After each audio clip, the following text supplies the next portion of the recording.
Di tanah Mesir yang kaya akan sejarah dan kebesaran peradaban, hiduplah seorang pemimpin bijak bernama Juraij bin Mina, yang lebih dikenal dengan gelarnya sebagai Raja Muqawqis. Ia bukan raja dalam arti harfiah seperti kaisar atau sultan, melainkan seorang penguasa Mesir yang memegang kendali atas urusan politik dan keagamaan di bawah naungan Kekaisaran Bizantium. Sebagai seorang Kristen Koptik, Raja Muqawqis tumbuh di lingkungan yang penuh dengan ajaran Injil dan kebijaksanaan Timur. Dari kecil, Juraij dikenal cerdas dan memiliki rasa ingin tahu yang tinggi. Ia dididik di pusat-pusat ilmu di Alexandria, kota pelabuhan yang megah dengan perpustakaannya yang legendaris. Di sana, ia mempelajari filsafat Yunani, ajaran-ajaran Kristen, dan sejarah bangsa-bangsa besar. Pengaruh budaya Yunani, Romawi, dan Mesir kuno membentuk pola pikirnya yang kritis, namun penuh toleransi. Tahun-tahun berlalu, dan Juraij bin Mina naik takhta sebagai penguasa Mesir.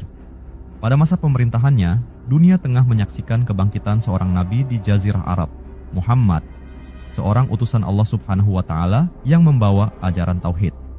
Setelah perjanjian Hudaibiyah, Nabi Muhammad mengirimkan surat dakwah ke berbagai penguasa dunia, termasuk kepada Raja Muqawqis di Mesir. Pada suatu pagi yang cerah, di istana megah di Alexandria, Raja Muqawqis menerima kedatangan seorang utusan dari Madinah bernama Hatib bin Abi Balta'ah. Dengan penuh hormat, Hatib menyampaikan sepucuk surat yang ditulis oleh tangan mulia Rasulullah, berisi ajakan untuk memeluk Islam. Dengan nama Allah Subhanahu wa Ta'ala yang Maha Pengasih, Maha Penyayang. Dari Muhammad, hamba Allah Subhanahu wa Ta'ala dan utusannya, kepada Muqawqis, penguasa Mesir. Salam sejahtera bagi yang mengikuti petunjuk. Aku mengajakmu kepada Islam. Masuklah Islam, maka engkau akan selamat. Dan Allah Subhanahu wa Ta'ala akan memberimu pahala 2 kali lipat. Tetapi jika engkau berpaling, engkau akan menanggung dosa-dosa kaummu. Raja Muqawqis membaca surat itu dengan penuh perhatian. Ia terdiam sejenak, merenungi kata demi kata. Hatinya terusik, seolah ada sesuatu yang mengetuk nuraninya. Ia bertanya kepada Hatib tentang sosok Muhammad, tentang ajarannya, kehidupannya, dan mukjizat-mukjizatnya. Hatib menjawab dengan penuh keyakinan dan ketulusan, menceritakan keagungan akhlak Nabi Muhammad dan wahyu yang dibawanya. Raja Muqawqis, meskipun hatinya tersentuh, tidak serta-merta menerima ajakan tersebut. Ia sadar bahwa keputusannya akan berdampak besar bagi Mesir yang mayoritas beragama Kristen saat itu. Namun, sebagai seorang pemimpin yang bijak, ia tidak menunjukkan sikap keras atau permusuhan. Ia justru menjawab dengan penuh hormat, menulis surat balasan kepada Nabi Muhammad. Aku telah membaca suratmu dan memahami apa yang kau sampaikan. Aku tahu bahwa seorang nabi akan datang, namun aku berpikir dia akan muncul di Syam, bukan di Jazirah Arab. Aku menghormati suratmu, dan sebagai balasan, aku mengirimkan hadiah untukmu. Bersama surat balasan itu, Raja Muqawqis mengirimkan hadiah-hadiah berharga. 2 perempuan budak Koptik, Maria Al-Qibtiyah dan saudarinya Sirin, seekor keledai putih bernama Duldul, pakaian indah, serta sejumlah emas dan perhiasan.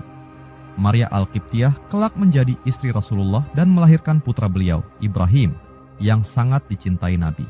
Sementara itu, hadiah-hadiah lain dari Raja Muqawqis menjadi saksi bisu hubungan diplomatik yang penuh kedamaian antara Mesir dan umat Islam. Raja Muqawqis sendiri tetap menjalani hidupnya sebagai pemimpin Mesir hingga akhir hayat. Meskipun ia tidak memeluk Islam, namanya tetap dikenang dalam sejarah sebagai seorang penguasa yang bijaksana yang merespons dakwah Nabi Muhammad dengan penuh hormat dan kelembutan. Di antara penguasa-penguasa dunia yang menerima surat dari Nabi, Raja Muqawqis adalah contoh bahwa kebaikan dan kebijaksanaan bisa melampaui perbedaan keyakinan. Ia menunjukkan bahwa penghormatan terhadap kebenaran tidak selalu harus diikuti dengan penerimaan, tetapi bisa diwujudkan dalam sikap santun dan diplomasi yang damai. Raja Muqawqis adalah gelar yang merujuk kepada penguasa Mesir pada masa Rasulullah, yang dikenal sebagai Juraij bin Mina, dalam sumber barat dikenal sebagai Cyrus of Alexandria. Ia adalah seorang pemimpin Kristen Koptik Mesir di bawah kekuasaan Kekaisaran Bizantium. Peristiwa penting yang berkaitan dengan Raja Muqawqis. Pertama, Hatib bin Abi Balta'ah dan surat Nabi. Di tengah teriknya mentari Madinah, di sebuah majelis yang penuh dengan sahabat-sahabat mulia, Rasulullah duduk dengan penuh wibawa. Hari itu bukan hari biasa.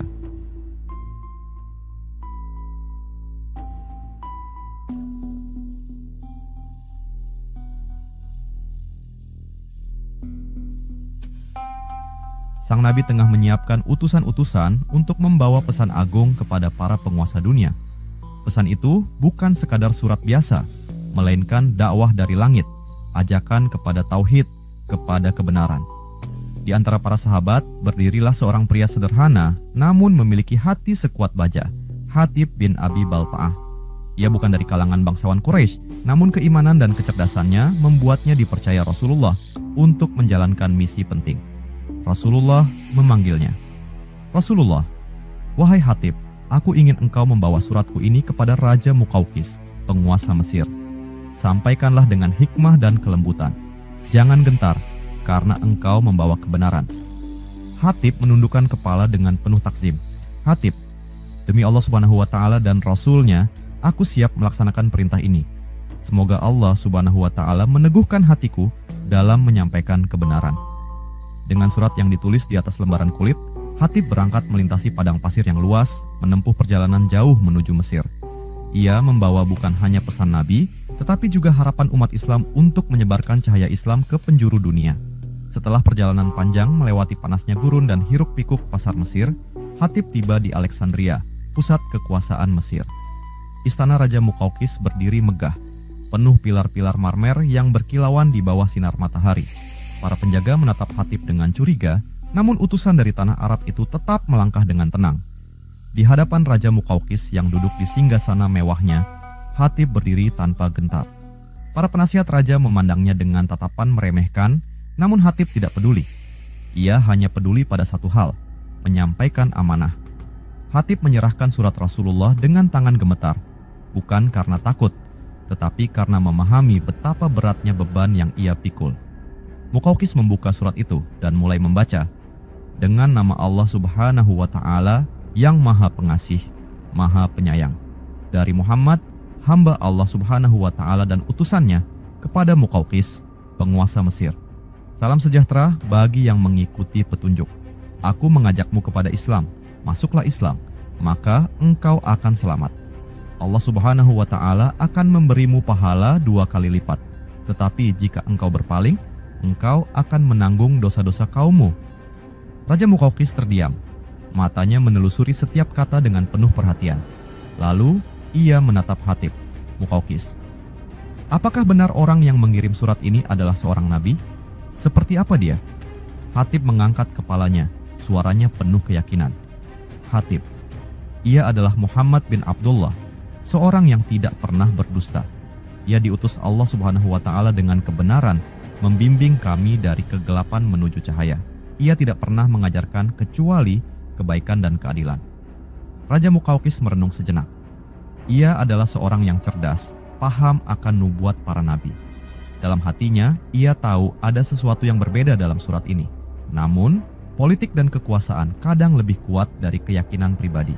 Muqawqis, aku tahu tentang nabi terakhir yang akan datang, tetapi aku pikir dia akan muncul di Syam, bukan di padang pasir Arab.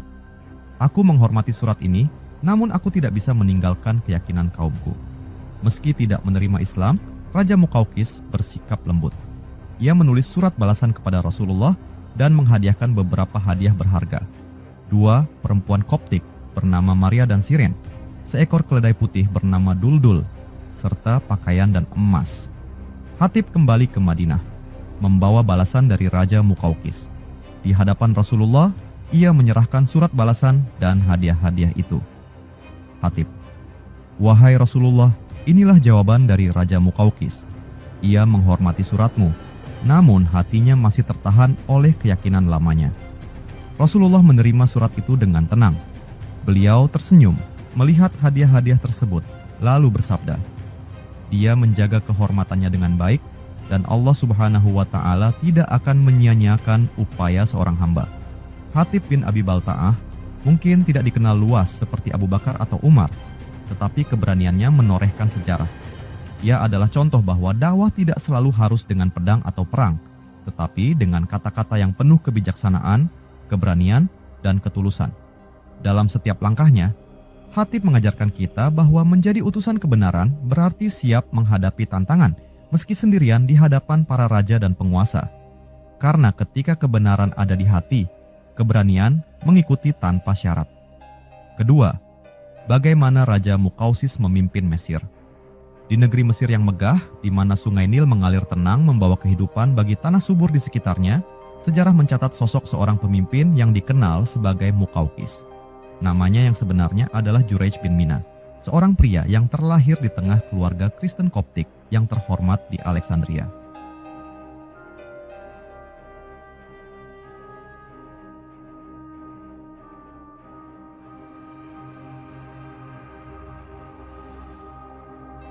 Sejak kecil, Juraij menunjukkan kecerdasan luar biasa, bukan hanya dalam hal ilmu pengetahuan, tetapi juga dalam memahami jiwa manusia dan seni memimpin.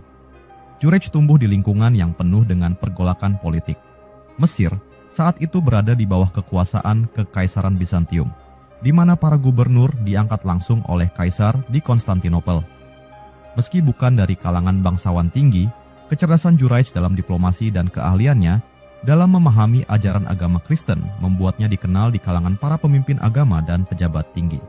Suatu hari, di aula megah tempat para pemuka agama dan pejabat berkumpul, terdengar perdebatan sengit. Mesir sedang menghadapi masa-masa sulit dengan ketegangan antara rakyat dan kekuasaan Bizantium yang kian memanas. Kaisar Heraklius yang berkuasa di Konstantinopel merasa perlu menunjuk seorang pemimpin baru yang bisa menjaga stabilitas di Mesir. Seorang penasihat kaisar berbicara, "Kita butuh seseorang yang tidak hanya cerdas, tetapi juga mampu menenangkan hati rakyat Mesir. Seorang pemimpin yang bijak, bukan hanya kuat." Nama Juraij bin Mina mulai disebut-sebut. Kemampuannya dalam bernegosiasi dan meredakan konflik membuatnya menonjol di antara yang lain. Tak lama kemudian, Juraij dipanggil ke Konstantinopel. Ia berdiri di hadapan Kaisar Heraklius, dikelilingi para penasihat kerajaan. Sang kaisar, seorang pria dengan tatapan tajam yang bisa menembus hati siapapun, menatap Juraij dengan penuh selidik. "Kaisar Heraklius, kudengar engkau memiliki kecerdasan yang melampaui usiamu, wahai Juraij. Katakan padaku, bagaimana engkau akan memimpin negeri seperti Mesir, yang penuh dengan tantangan dan perbedaan?" Juraij menjawab dengan tenang, suaranya penuh keyakinan. Juraij bin Mina, "Mesir bukan hanya tentang tanahnya yang subur atau sungai Nil yang mengalir. Mesir adalah tentang hati rakyatnya. Seorang pemimpin yang bijak harus mendengar sebelum berbicara, memahami sebelum bertindak. Kekuasaan tanpa kebijaksanaan hanya akan menimbulkan pemberontakan." Kata-katanya menggema di ruangan itu. Kaisar Heraklius terdiam sejenak, lalu mengangguk pelan, mengisyaratkan bahwa ia terkesan. "Kaisar Heraklius, kau tidak hanya berbicara dengan lidah, tetapi juga dengan hati. Mulai hari ini, engkau akan memimpin Mesir atas nama kekaisaran. Jagalah negeri itu dengan kebijaksanaanmu, wahai Muqawqis." Sejak saat itulah, Juraij bin Mina diangkat menjadi Muqawqis, gelar yang diberikan untuk penguasa Mesir di bawah naungan Bizantium. Meski gelarnya berarti raja kecil atau penguasa wilayah, tanggung jawab yang diembannya jauh lebih besar daripada sekadar sebuah gelar. Kembali ke Mesir, Muqawqis menghadapi tantangan besar. Ia harus menyeimbangkan kepentingan Kekaisaran Bizantium dengan kebutuhan rakyat Mesir yang beragam, terdiri dari berbagai suku, budaya, dan keyakinan. Ia dikenal sebagai pemimpin yang adil, sering berdialog dengan para pemuka agama dan rakyat kecil. Namun, takdirnya semakin menarik ketika pada suatu hari, ia menerima sepucuk surat dari seorang pria di Jazirah Arab, Muhammad bin Abdullah, yang mengaku sebagai utusan Allah Subhanahu wa Ta'ala. Surat itu datang dengan penuh kehormatan, dibawa oleh utusan bernama Hatib bin Abi Balta'ah. Di ruang singgasananya, Muqawqis membaca surat itu dengan seksama. Hatinya bergetar, seolah ada sesuatu yang lebih besar dari sekadar kata-kata. Muqawqis berbicara pelan kepada penasihatnya. "Aku tahu tentang seorang nabi yang dijanjikan dalam kitab suci kami. Tapi aku tak pernah menyangka dia akan datang dari tanah Arab, bukan dari Syam." Meski tidak memeluk Islam, Muqawqis menunjukkan penghormatan besar kepada Rasulullah. Ia membalas surat tersebut dengan penuh sopan santun dan mengirim hadiah-hadiah berharga, termasuk Maria Al-Qibtiyah, yang kelak menjadi istri Nabi. Muqawqis dikenang bukan hanya sebagai penguasa Mesir, tetapi sebagai simbol dari seorang pemimpin yang bijak dalam menghadapi perubahan zaman. Ia tahu kapan harus berbicara, kapan harus mendengar, dan bagaimana menjaga kehormatan di tengah gelombang sejarah yang besar. Ketiga, Maria Al-Qibtiyah. Di tanah Mesir yang subur, Di tepian sungai Nil yang mengalir tenang, hiduplah seorang wanita muda bernama Maria Al-Qibtiyah.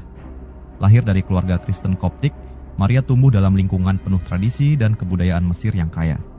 Rambutnya hitam legam seperti malam tanpa bintang, matanya seindah kilau zamrud Mesir, memancarkan ketenangan dan kecerdasan. Maria tinggal di Alexandria, kota pelabuhan yang menjadi pusat perdagangan dan ilmu pengetahuan. Ia tumbuh bersama saudari kandungnya, Sirin. Keduanya dikenal akan kecantikan dan kelembutan hati mereka. Hidup mereka sederhana hingga takdir mengubah segalanya, membawa mereka dari tepian sungai Nil ke gurun Madinah yang panas namun penuh cahaya iman.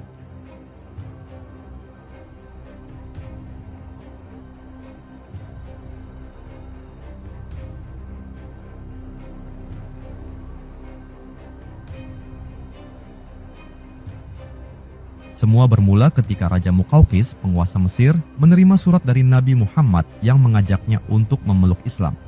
Meski Raja Muqawqis tidak memeluk agama baru tersebut, ia menunjukkan rasa hormatnya kepada Nabi dengan mengirimkan balasan, disertai hadiah buah hadiah istimewa. Di antara hadiah itu, terdapat dua perempuan Koptik, Maria dan Sirin. Maria Al-Qibtiyah tidak tahu apa yang menantinya di tanah asing itu. Dalam perjalanan panjang menyeberangi gurun, ia sering termenung, bertanya-tanya tentang pria yang disebut-sebut sebagai seorang nabi. Sirin berbisik di sampingnya, "Maria, apakah kau takut?" Maria menoleh, suaranya lembut namun penuh keyakinan. "Maria, aku tidak tahu apa yang menanti kita, Sirin, tapi hatiku berkata, ini bukan sekadar perjalanan biasa. Mungkin ini adalah takdir yang Allah Subhanahu wa Ta'ala tulis untuk kita." Sesampainya di Madinah, Maria dan Sirin dibawa menghadap Rasulullah. Maria berdiri dengan hati berdebar, memandang sosok pria yang namanya disebut-sebut di seluruh jazirah Arab. Namun yang ia temui bukan seorang raja dengan kemewahan dunia, melainkan seorang pria sederhana dengan wajah yang bersinar penuh kedamaian. Rasulullah menyambut mereka dengan senyum penuh kelembutan. Tidak ada paksaan, tidak ada tekanan, hanya ketulusan. Rasulullah bertanya lembut, "Siapa namamu?" Maria menunduk hormat, menjawab dengan suara pelan namun jelas, "Maria." "Namaku Maria, wahai Rasul." Nabi menatapnya dengan penuh kasih. Tidak ada tatapan menghakimi, hanya ketulusan yang dalam. Maria merasakan sesuatu yang belum pernah ia rasakan sebelumnya, ketenangan. Hari-hari berlalu di Madinah, Maria tinggal di rumah sederhana yang disediakan Nabi di daerah Al-Awali. Meski jauh dari tanah kelahirannya, Maria menemukan kedamaian dalam lingkungan baru. Ia mulai memperhatikan kehidupan Nabi, bagaimana beliau memperlakukan keluarganya, sahabat-sahabatnya, bahkan para budak dan anak kecil. Suatu malam, Maria duduk di halaman rumahnya, memandangi bintang-bintang. Hatib bin Abi Balta'ah, utusan yang dulu membawanya dari Mesir, menghampirinya. "Hatib, Maria, apakah kau bahagia di sini?"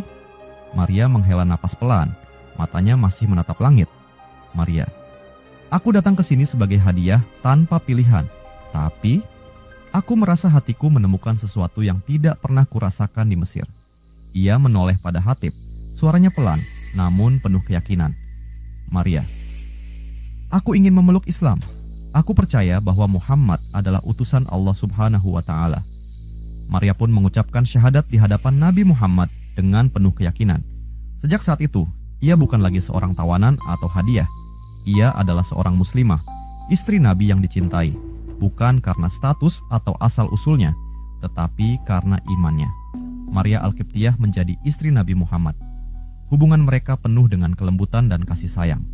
Meskipun Maria berasal dari latar belakang yang berbeda, Nabi memperlakukannya dengan penuh penghormatan. Suatu hari, saat Nabi duduk bersama Maria di bawah naungan pohon kurma, beliau berkata lembut, "Rasulullah, Maria, engkau datang dari jauh, meninggalkan keluargamu. Tapi ketahuilah, di sini engkau adalah keluargaku. Aku mencintaimu karena imanmu." Air mata Maria menetes pelan, bukan karena sedih, melainkan karena hatinya penuh dengan cinta yang suci. Dari pernikahan mereka, Maria melahirkan seorang putra yang diberi nama Ibrahim. Rasulullah sangat mencintai putranya ini. Beliau sering menggendong Ibrahim, menciumnya dengan penuh kasih dan bermain bersamanya di waktu senggang. Namun, takdir berkata lain. Ibrahim wafat di usia yang masih sangat muda. Rasulullah menangis saat memeluk jasad kecil putranya, menunjukkan bahwa meski beliau adalah nabi, beliau tetap seorang ayah yang hatinya penuh cinta. Rasulullah berkata di tengah isak tangisnya, "Mata ini berlinang, hati ini bersedih. Namun kami tidak mengatakan kecuali apa yang diridai Allah Subhanahu wa Ta'ala. Wahai Ibrahim, kami sangat berduka atas kepergianmu." Maria kehilangan putranya, namun keimanannya tetap teguh. Ia menjalani hari-harinya dengan penuh kesabaran, mengenang betapa cintanya Rasulullah kepada mereka berdua. Maria Al-Qibtiyah hidup di Madinah hingga akhir hayatnya, dikenang sebagai istri Nabi yang setia. Ia adalah simbol cinta yang melampaui batas suku, bangsa, dan bahasa. Dari Mesir ke Madinah, perjalanan hidup Maria mengajarkan bahwa hidayah bisa datang dari mana saja, kepada siapa saja, jika hati terbuka untuk menerima kebenaran. Maria bukan hanya seorang istri Nabi, ia adalah bukti bahwa Allah Subhanahu wa Ta'ala menulis takdir indah bagi siapapun yang mencari kebenaran, meskipun harus menempuh perjalanan jauh untuk menemukannya. Keempat, hubungan diplomatik yang baik. Di tengah gurun pasir yang luas, di kota suci Madinah, cahaya Islam mulai bersinar terang. Setelah perjanjian Hudaybiyah yang membuka pintu damai dengan Quraisy, Nabi Muhammad memulai babak baru dalam dakwahnya.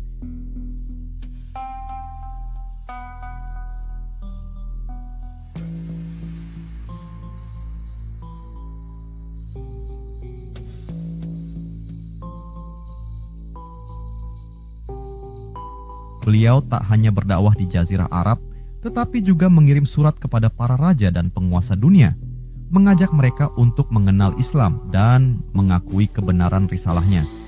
Di antara surat-surat itu, ada satu yang ditujukan kepada penguasa Mesir, seorang raja bijak yang dikenal sebagai Raja Muqawqis. Meski ia berada di bawah kekuasaan Kekaisaran Bizantium, Muqawqis adalah seorang pemimpin yang terkenal dengan kecerdasannya dalam berdiplomasi dan kearifannya dalam menghadapi perbedaan. Rasulullah memilih seorang sahabat bernama Hatib bin Abi Balta'ah untuk menjadi utusan membawa surat tersebut. Hatib adalah seorang pria cerdas, fasih berbicara, dan memiliki pemahaman mendalam tentang adab diplomasi. Rasulullah menyerahkan surat itu kepada Hatib, seraya berkata, "Wahai Hatib, bawalah surat ini kepada Raja Muqawqis di Mesir. Sampaikan dengan penuh kelembutan dan kebijaksanaan.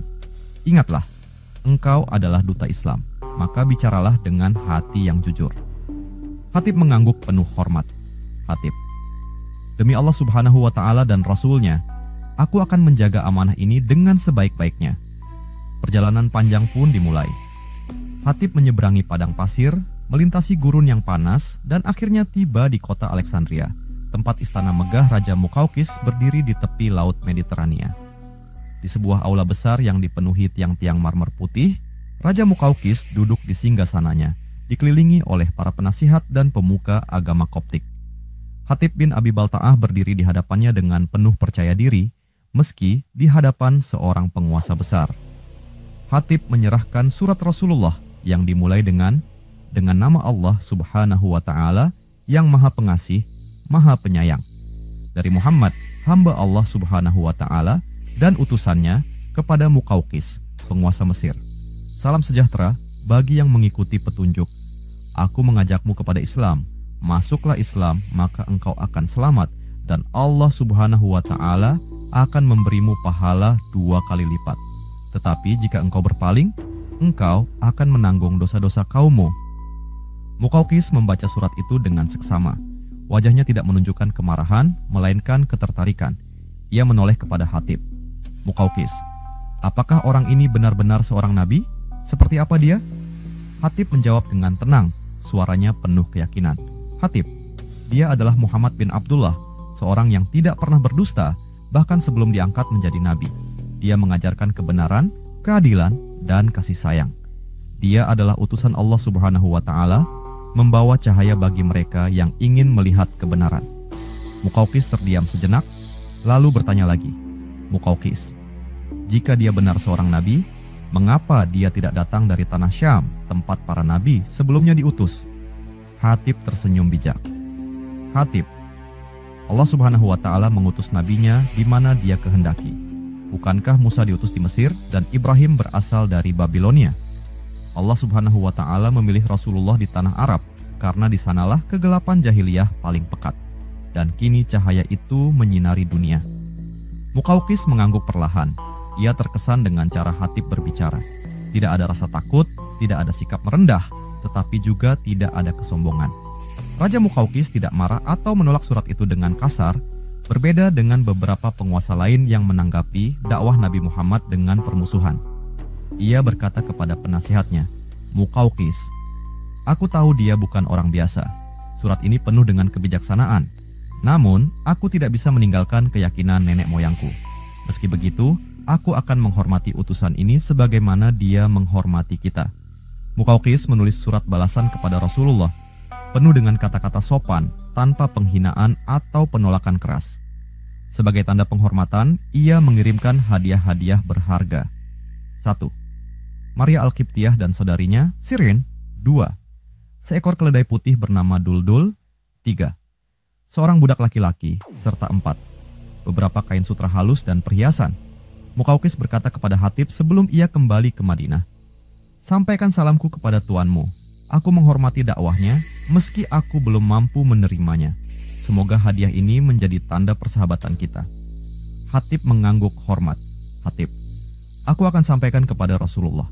Ketahuilah, wahai raja, engkau telah menunjukkan kebijaksanaan yang mulia. Semoga Allah Subhanahu wa Ta'ala memberimu petunjuk." Sesampainya di Madinah, Hatib menyerahkan surat balasan dan hadiah-hadiah tersebut kepada Rasulullah. Nabi membaca surat itu dengan tenang, lalu tersenyum tipis. Rasulullah berkata, "Dia adalah orang yang bijak. Dia memahami kebenaran, tetapi kekuasaan dunia menghalanginya untuk mengikutinya. Namun, dia menghormati kebenaran, dan Allah Subhanahu wa Ta'ala tidak akan menyia-nyiakan kebaikan itu." Maria Al-Qibtiyah kelak menjadi istri Rasulullah dan melahirkan putra beliau, Ibrahim, yang sangat dicintai.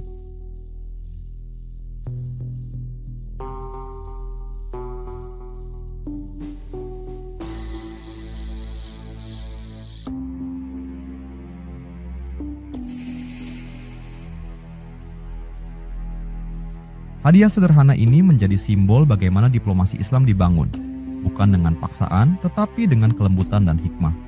Kisah ini mengajarkan bahwa diplomasi bukan sekadar tentang kekuasaan atau politik. Ini adalah tentang menghormati perbedaan, menghargai kebenaran, dan menyampaikan pesan dengan penuh kebijaksanaan. Rasulullah menunjukkan bahwa bahkan di tengah perbedaan keyakinan, perdamaian dan penghormatan tetap bisa terjalin. Hubungan baik antara Nabi Muhammad dan Raja Muqawqis menjadi contoh nyata bagaimana kebijaksanaan dan akhlak mulia lebih kuat daripada pedang dan kekuasaan. Kelima, wafatnya Raja Muqawqis. Di tanah Mesir yang subur, tempat sungai Nil mengalir tenang membelah peradaban, berdiri seorang penguasa bijak bernama Raja Muqawqis, atau yang dikenal dengan nama aslinya Juraij bin Mina. Ia adalah penguasa Mesir di bawah Kekaisaran Bizantium, seorang pria cerdas yang dikenal karena kebijaksanaan dan kelunakan hatinya dalam menghadapi perbedaan. Meski takdir membawanya berjumpa dengan dakwah Islam melalui sepucuk surat dari Nabi Muhammad, hatinya tetap bertahan dalam keyakinan lamanya. Namun, di balik semua itu, Muqawqis dikenang sebagai pemimpin yang penuh penghormatan terhadap kebenaran, walau ia tidak sepenuhnya mengikuti cahaya tersebut. Waktu berjalan tanpa bisa ditahan. Muqawqis, yang dulunya tegap memimpin Mesir dengan kebijaksanaan, mulai menunjukkan tanda-tanda kelemahan. Rambut yang dulu hitam legam kini memutih, tubuh yang dulu kokoh perlahan menjadi rapuh. Usianya yang kian menua diiringi rasa sepi di hatinya, meski dikelilingi kemewahan istana Alexandria. Pada suatu pagi yang tenang, Raja Muqawqis terbaring lemah di kamarnya. Langit Mesir cerah, seolah menyembunyikan duka yang akan segera datang. Para tabib istana mondar-mandir dengan wajah cemas mencoba meramu obat, tapi mereka tahu bahwa takdir Allah Subhanahu wa Ta'ala lebih kuat dari segala upaya manusia. Di sisinya, seorang penasihat setianya, Markos, duduk dengan penuh harap dan ketakutan. Melihat gurat lelah di wajah rajanya, ia memberanikan diri bertanya, "Markos," dengan suara pelan, "Tuan, apakah ada yang ingin kau sampaikan sebelum engkau beristirahat?" Muqawqis membuka matanya perlahan. Sorot matanya yang redup tetap menyimpan kebijaksanaan. Ia menarik napas panjang, lalu berkata dengan suara pelan namun penuh makna, "Muqawqis, Markos, aku telah memimpin negeri ini, merasakan kekuasaan, kehormatan, dan segala kemewahan dunia. Namun, di akhir hidupku ini, aku hanya bertanya pada diriku sendiri, apa yang benar-benar abadi? Markos terdiam, menundukkan kepala. Ia tahu pertanyaan itu bukan untuk dijawab, melainkan untuk direnungi. Saat malam tiba, Raja Mukaukis meminta semua orang meninggalkan ruangan kecuali Markos. Suasana hening, hanya terdengar desiran angin Mesir yang lembut dari balik jendela. Mukaukis berbisik lemah. Markos, tahukah kau apa yang tidak pernah bisa kulupakan? Markos, apa itu, tuanku? Mukaukis menatap kosong ke langit-langit kamarnya, seolah matanya menembus dinding waktu, kembali ke masa ketika ia menerima sepucuk surat dari seorang pria di Madinah, Nabi Muhammad. Mukaukis, surat dari Muhammad. Aku tahu di hatiku bahwa dia adalah orang yang jujur, seorang nabi. Tapi aku terlalu takut kehilangan kekuasaan, terlalu terikat dengan dunia ini. Aku menghormati suratnya, tapi tidak pernah benar-benar membuka hatiku untuk kebenaran yang dibawanya. Air mata mengalir di sudut matanya, bukan karena rasa sakit fisik, melainkan penyesalan yang mendalam. Mukaukis dengan suara hampir tak terdengar. Andai saja aku memiliki keberanian untuk menerima cahaya itu. Fajar mulai menyingsing, mewarnai langit Alexandria dengan semburat jingga. Di kamar yang sunyi itu, Raja Mukaukis menghembuskan napas terakhirnya. Tidak ada suara gemuruh, tidak ada pesta pora, hanya kesunyian yang menegaskan bahwa kematian datang sama untuk semua, raja maupun rakyat jelata. Markos berdiri di samping tubuh tak bernyawa itu, menatap wajah sang raja dengan mata basah. Ia berbisik pelan, seolah berbicara kepada jiwanya yang telah pergi. Markos, semoga Tuhan mengampuni penyesalanmu, tuanku. Engkau adalah raja yang bijak, meski hatimu tak sempat menyeberangi jembatan menuju kebenaran. Berita tentang wafatnya Mukaukis akhirnya sampai ke Madinah. Rasulullah mendengar kabar tersebut dengan tenang. Tidak ada kata-kata kebencian, tidak pula cemoohan.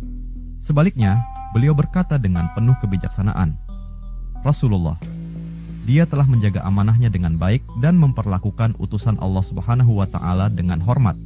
Semoga Allah Subhanahu wa Ta'ala memberikan balasan atas kebaikannya di dunia. Kata-kata itu menunjukkan bagaimana Nabi Muhammad menghargai setiap kebaikan, bahkan dari orang yang tidak memeluk Islam. Hubungan diplomatik yang beliau bangun bukan semata urusan politik, melainkan jembatan kasih sayang dan penghormatan antar manusia.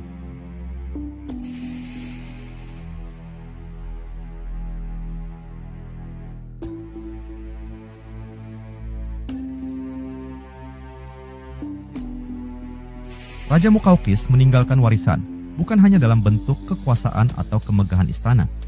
Ia meninggalkan pelajaran tentang keberanian untuk merenung, tentang bagaimana kebijaksanaan duniawi tidak selalu cukup untuk memenuhi dahaga spiritual manusia. Hadiah yang pernah ia kirimkan kepada Nabi, Maria Al-Qibtiyah, menjadi bagian penting dalam sejarah Islam. Maria melahirkan Ibrahim, putra Nabi yang sangat beliau cintai. Meski Mukaukis tidak menerima Islam, tindakannya telah menghubungkan Mesir dan Madinah dalam kisah yang abadi. Di akhir hayatnya, Mukaukis mungkin merasakan penyesalan, tapi dalam sejarah, ia dikenang sebagai pemimpin yang tahu bagaimana menghormati kebenaran, meski tidak sepenuhnya mengikutinya.